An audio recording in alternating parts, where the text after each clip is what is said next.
யாருடைய சூழ்ச்சிக்கும் தீங்குக்கும் பழிகளுக்கும் இழி சொற்களுக்கும் நாம் ஆளாகாமல் இருக்க வேண்டும். அதனால அதுக்குன்னு சாலிஹீங்கள் சொல்லுவாங்க, டெய்லி காலையில யா கஹார் யா அல்லாஹ் சொல்லுங்க, யா கஹார் யா அல்லாஹ். காலையில 33 தடவை ஓதிரணும், மாலையில 33 தடவை ஓதிரணும்.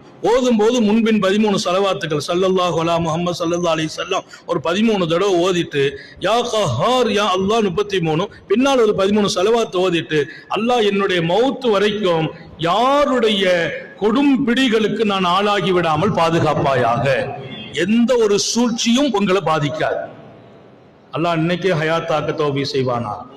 சொல்லுங்களேன் ஒரு தடவை, யா கஹார் யா அல்லாஹ் 33 தடவை காலையில உங்க பிள்ளைங்களுக்கு கத்துக் கொடுங்க.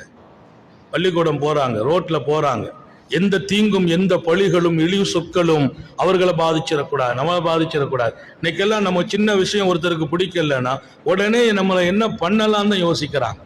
இந்த மன்னிக்கிற மனோபாவங்கள் எல்லாம் குறைந்து வாழும் சமூகமாக இன்றைக்கு நாம் ஆயிருக்கிறோம். இன்றைக்கு சைப்புத்தன்மைகள் எல்லாம் கிட்டத்தட்ட காணாமல் போயிருக்கக்கூடிய மனித உலகத்தில் நாம் வாழ்கிறோம். உறவுகளும் இதிலே சரியாக நடக்கிறார்கள் என்று நான் சொல்ல முடிவதில்லை. என் இரத்த உறவுகள் உட்பட பழிவாங்கும் குணம் மிகைத்திருக்கிறது.